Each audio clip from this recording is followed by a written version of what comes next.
پاشا صاحب آپ کا کیا کہنا ہے؟ کیونکہ جو بات بیرسٹر ظفر اللہ صاحب کہہ رہے ہیں، وہ کہہ رہے ہیں میٹھا میٹھا ہاپ ہاپ کڑوا کڑوا تھو تھو. ہر پارٹی، یہ پی ٹی آئی پہ بھی الزام ہے، یہ پی ایم ایل این پہ بھی الزام ہے، یہ دیگر پارٹیوں پہ بھی ہے کہ جو پسند آتا ہے فیصلہ اس کے اوپر سب واہ واہ کرتے ہیں، نہیں آتا تو نہیں. ابھی قائد صاحب کے خلاف اس قدر شدید کیمپین چل رہی ہے اس وقت بھی، تو آپ سمجھتے ہیں کہ بلے کے نشان سے وہ کیمپین کم ہو جائے گی، عدالتوں کا جو وقار ہے وہ بحال ہو جائے گا؟ ایک جملہ جو میں نے پوچھنے علی ظفر صاحب سے، ان کی باری جب آئے گی میں آپ سے پہلے آپ کے سامنے رکھ لیتی ہوں ان کی اجازت سے، کہ انہوں نے کہا کہ پشاور ہائی کورٹ نے روایت کو برقرار رکھا ہے انصاف دینے کی. آپ بھی اس بات کے اوپر یقین رکھتے ہیں؟ بسم اللہ الرحمن الرحیم. سب سے پہلے تو میں یہ عرض کروں گا جو آپ نے سوال کیا کہ پشاور ہائی کورٹ نے تو اپنی روایت برقرار رکھی، لیکن ہمارے پی ٹی آئی کے دوست اپنی روایت سے تھوڑا سا ہٹ جائیں تو کیا ہی اچھا ہو اس ملک کے لیے. اس میں پلیز علی ظفر صاحب کو الگ کر دیں آپ، اس میں علی ظفر صاحب کو الگ کر دیں. بالکل میرا پہلا ووٹ ان کو ہوگا. یہ بن جائیں پی ٹی اے کے چیئرمین تو میں ان کو گلدستہ دینے جاؤں گا. یہ دیکھیں، بالکل یہ بات درست ہے. جی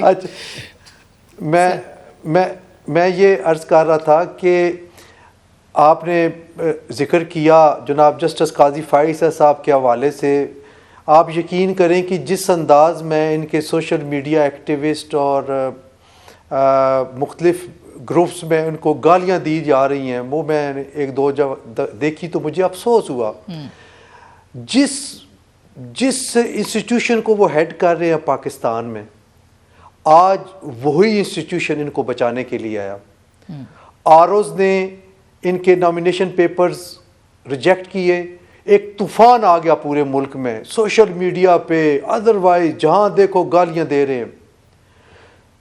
میں نے اس وقت بھی کہا تھا کہ تھوڑا سا صبر کریں، جو الیکشن ٹریبیونلز ہیں ان کا رزلٹ دیکھ لیں.